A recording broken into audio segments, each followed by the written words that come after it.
मित्रों, चंपारण अपडेट्स के इस खास पेशकश में आपका स्वागत है। जैसा हमने आपको पहले कहा था कि हम इस बार कैरियर से संबंधित कुछ सब्जेक्ट्स को लेकर आएंगे, किसी से रूबरू होंगे और उनसे जानेंगे कि खासकर इंजीनियरिंग की तैयारी, क्योंकि जो भी इंजीनियर बनना चाहते हैं उनके लिए आईआईटी एक सपना होता है।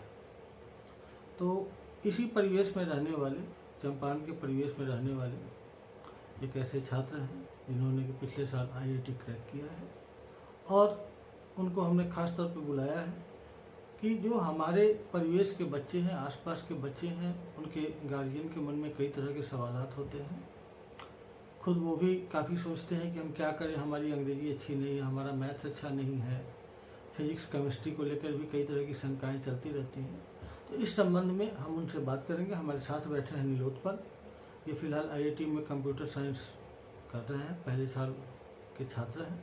हम इनसे पूछेंगे कि आपने अपनी तैयारी को किस तरह मुकम्मल किया। हालांकि ये कोटा भी गए थे, लेकिन इस बारे में भी हम बात करेंगे कि कोटा कितना उपयोगी है इनके लिए या अन्य छात्रों के लिए।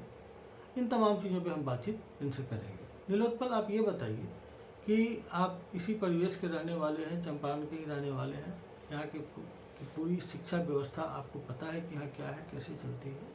खासकर बच्चों के मन में अंग्रेजी को लेकर झिझक रहती है। तो पहले तो इस बारे में बताइए कि आप कोटा भी गए हैं, तो अंग्रेजी कितना इम्पोर्टेंट है तैयारी के मामले में या झिझक के मामले में, जिसको कि हम राई का पहाड़ एक बना के मन में अपने रखते हैं। बताइए। आपका बहुत बहुत धन्यवाद प्रश्न के लिए, और मैं आपको धन्यवाद देना चाहता हूं कि आपने ये मुझे अपॉर्चुनिटी दी कि मैं आपके साथ आके अपनी भावनाएं और अपनी व्यक्तिगत जो सुझाव है वो आपके सामने साझा कर सकूं।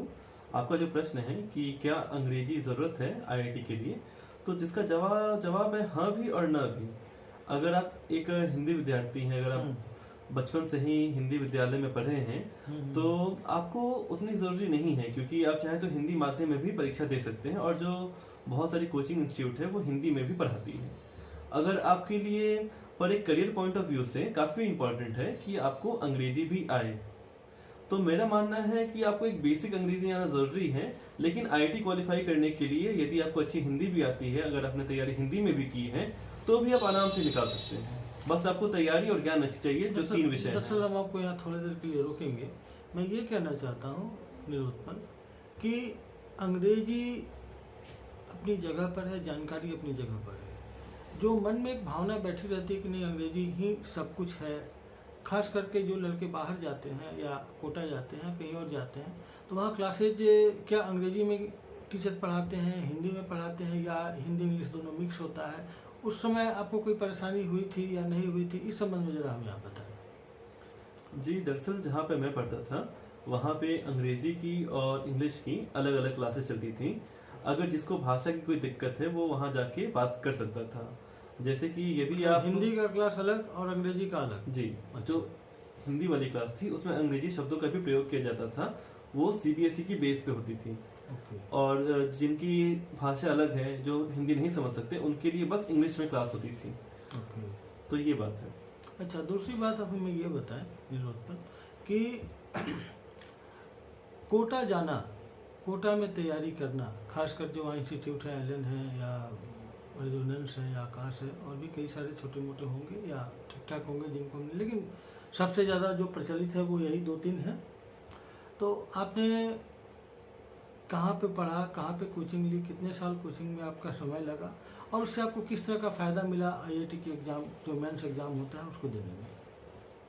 आपका बहुत बहुत धन्यवाद। मैंने 11वीं और 12वीं कोटा से किया था, और उसके बाद मैंने 1 साल का गैप लिया। और 11वीं 12वीं मतलब कि आप क्लासेस तो कहीं और भी किए होंगे या? जी, स्कूल मेरा यहाँ पे था और क्लासेस भी मैंने वहाँ पे जाके की, जो कि लगभग सारे बच्चे करते हैं जो वहाँ जाते हैं। तो वहाँ पे कुछ फ़ायदे हैं, लेकिन अभी के समय में जो प्राइस के हिसाब से अगर आप पूछें तो ऑनलाइन बहुत सारे अच्छे टीचर हैं जो कि आपको सस्ते दाम में पढ़ा सकते हैं। कोटा भी अच्छी है, बहुत अच्छी जगह है यदि आप पढ़े तो। अंत में सारी बात आती है आपकी खुद पे कि आप कैसे पढ़ सकते हो और आप कैसे एक हार्ड टॉपिक को। दरअसल आप थोड़ा सा ये मेरे सवाल से अलग जा रहा है। मेरा कहना ये है कि टीचर बिहार में भी है, पटना में भी, हम बार बार नारा को सुनते रहते हैं, ये नारा बार बार चलता रहता है कि हाँ पटना को कोटा बनाना है। मैं इस बेसिक डिफरेंस के बारे में जानना चाहता हूँ कि लोगों को ये समझ में आए कि पटना और कोटा में मौलिक रूप से अंतर क्या है, टीचिंग में अंतर है, माहौल में अंतर है, तो आप ये हमें बताएं बस। देखिए, कोटा खुद में एक ब्रांड वैल्यू है, तो वहाँ पे जो भी बड़े बड़े टीचर हैं, जो भी अच्छे विद्यार्थी है, वो सबसे पहले वहीं जाना चाहते हैं। जैसे कि आईआईटी भी एक ब्रांड वैल्यू है, तो लोग सबसे पहला प्रेफरेंस उसको देते हैं। इसलिए बहुत बार पटना भी काफी अच्छी जगह बनते जा रही है धीरे धीरे, परंतु कोटा बनने में उसको थोड़ा समय लगेगा और काफी मेहनत। अच्छा, एक अच्छी कोचिंग इंस्टीट्यूट वहाँ खोलनी पड़ेगी, अच्छी टीचर की टीम चाहिए। अच्छा, मैं आपकी बात समझ गया कि आप इन चीज़ों को बैलेंस करना चाह रहे हैं या उस दिशा में आपकी बात हो रही है। दरअसल बाकी जो सब्जेक्ट हैं जैसे फिजिक्स है, केमिस्ट्री है, मैथ है, उनको लेकर के वहाँ तैयारी को किस तरह से वो मतलब गाइड करते हैं कि आप क्या पढ़ें, टू द पॉइंट पढ़ें, या जो आंसर है वो अगर आप ऐसे सॉल्व करते हैं तो अगर 10 पन्नों में वो आंसर सॉल्व होता है तो कैसे उसको हाफ पैराग्राफ में सॉल्व कर दिया जाए। इन चीज़ों में कोई बातचीत होती है क्या, या वो कोई खास तरीका भी बताते हैं क्या ऐसा? जी, वो अपने तरफ से पूरा प्रयास करते हैं। अगर आप टीचर से बात करें तो वो आपको बहुत सारे तरीका बताते हैं, बहुत सारे शॉर्ट ट्रिक से बताते हैं, जिससे आप कोई भी प्रश्न कम समय में बना सकते हैं। ओके। तो ये एक मौलिक डिफरेंस हो जाता है अगर आप कोचिंग कर रहे हैं और नहीं कर रहे हैं। हाँ, आप हो सकता है कि जहाँ पे आप पढ़ रहे हैं वहाँ भी बताया जा सके, लेकिन वहाँ पे संभावना ज़्यादा है। अच्छा, तो दरअसल वहाँ पे कुछ टिप्स ऐसा बताते हैं जो टीचर होते हैं, तो टीचर जो वहाँ होते हैं वो आईआईटी के प्रोफेसर होते हैं या आईआईटी कंप्लीट किए हुए जो थोड़े सीनियर छात्र हो जाते हैं, या जो पढ़ के निकल जाते हैं उन वो मतलब क्या है, मतलब कैसे इस चीज़ों को वो लाते हैं टीचर, मतलब एक्सपीरियंस टीचर रहते हैं या कुछ नए भी होते हैं, क्या कॉम्बिनेशन कैसा रहता है, ये बात बताइए। जी, वहाँ पे एक मिक्सअप होता है। बहुत सारे टीचर आईआईटीएन भी होते हैं, बहुत सारे टीचर एनआईटीएन भी होते हैं। लेकिन अंत में पढ़ाई और टीचर वो उसकी डिग्री से ना होके उसके पढ़ाने से होता है। बहुत बार हमें एक एनआईटीएन टीचर ने बहुत अच्छा पढ़ाया है कंपेयर टू एक आईआईटीएन टीचर, तो वो अच्छी बात है। तो दरअसल वहाँ पे जो सुविधाएं थी उसकी हम बात कर रहे हैं। दूसरा कि जैसे अब हम जिस इलाके में आपका घर है जहाँ पे हम बैठे हुए हैं जी, तो ये चंपारण का इलाका है, मोतिहारी आपका होम टाउन पड़ता है, डिस्ट्रिक्ट हेडक्वार्टर पड़ता है, जिला जो है वो पूर्वी चंपारण है।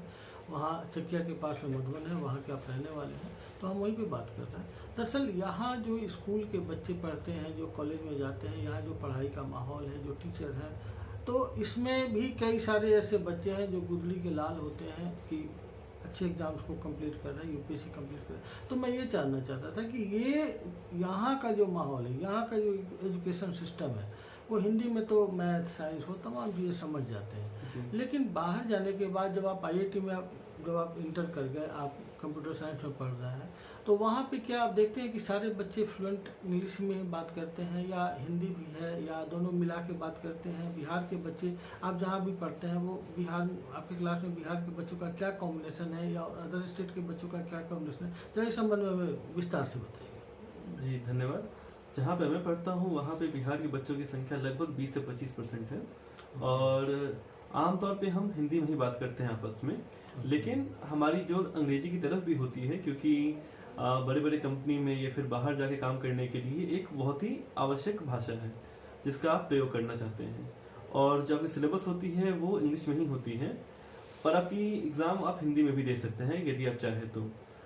परंतु बच्चों का जो झुकाव या रुझाव होता है वो अंग्रेजी की तरफ होता है, क्योंकि उनको भविष्य में ये मदद करेगी। ओके, तो दरअसल जो मुख्य तौर पे हम आपसे बात करना चाहते थे अपने दर्शकों से, जिस संबंध में मैं उनको बताना चाहता था, वो पूरा उद्देश्य यही था कि आईआईटी को लेकर के आपकी तैयारी पुख्ता होनी चाहिए, मुकम्मल होनी चाहिए, आपको सब्जेक्ट की जानकारी होनी चाहिए, लेकिन अंग्रेजी और किसी तरह की झिझक का कोई मायने इसमें नहीं होता है। आप कंप्लीट कर सकते हैं, चीज़ों को आप कर सकते हैं।